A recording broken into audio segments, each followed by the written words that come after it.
আজ সকালে ঘুম থেকে উঠে নিচে আসতে না আসতে দেখি আমাদের বাড়ির সামনে কে খেলা করছে। এটা মেসি? না, না, এটা মেসি না। এটা হচ্ছে আমাদের বাড়ির ছোট এমবাপ্পে। হ্যাঁ। তারপর খুব জোর খিদে পাচ্ছিল। রান্নাঘরে গিয়ে অনেক খোঁজাখুঁজির পর দেখি মা চকলেটের বাক্সে কি রেখে দিয়েছে। বিস্কিট। কি করব, কিছু করার নেই। ওটাই খেয়ে নিতে হলো। তারপর আমাদের যাওয়ার ছিল বাগানে। হ্যাঁ, আমার হাতে জিপটোর ব্যাগ দেখতে পাচ্ছ? না, না, আমার জিপটোর কোনো পার্সেল নেই। এতে আছে শাকসবজি। আমি যেটা তুলছিলাম। তারপর আমি তুলে নিলাম এই কেশরী পাতাটা। তারপর দেখি বোনরা বাঁশ নিয়ে ছোটাছুটি করছে। কেন বাঁশ নিয়ে ছোটাছুটি করবে কেন? কাউকে কি বাঁশ দিতে যাচ্ছে? না, না, কাকে আর বাঁশ দেবে? বাঁশগুলো তুলে সাইড করছিল। তারপর বাড়ি এসে দেখি এ কী করছে। তো ধুলো মাখছে। কিছু বলারও নেই। কিছু বললেই জ্বালা।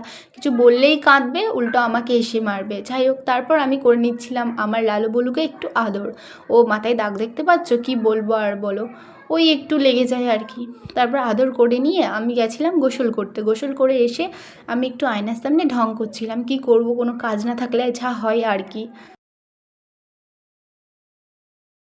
তারপর আমি ইউজ করলাম নিভিয়া সফট ময়শ্চারাইজার। তোমরাও কোন কোম্পানির ময়শ্চারাইজার লাগাও অবশ্যই কমেন্টে জানিও কিন্তু। তারপর খানিকটা মুখে লাগিয়ে খানিকটা হাতে নিয়ে অ্যাপ্লাই করে নিলাম। তারপর আমি ইউজ করছি ডট অ্যান্ড গিয়ে সানস্ক্রিন। তোমরাও কোন কোম্পানির সানস্ক্রিন ইউজ করো অবশ্যই আমাকে কমেন্টে জানিও। আমি একটু এদিকে লাগালাম, একটু উপরে দিলাম, একটু এদিকে লাগিয়ে মুখে অ্যাপ্লাই করে নিলাম। যাক, হাতে যেই মেহেন্দিটা দেখতে পাচ্ছ, হ্যাঁ, আমারই বানানো অর্গানিক মেহেন্দি। কাল রাতেই তো লাগিয়েছি। একটু সময় না দিলে কালারটাই বা আসে কী করে, তাই না? আমি কি বলছিলাম আমি নিজেও জানি না। আমার এখন নিজেরই মনে নেই। তারপর চলে আসলো আমার স্টুডেন্টের মা তার রেজাল্ট নিয়ে। আজকে যেহেতু তাদের স্কুল থেকে রেজাল্ট দিয়েছে।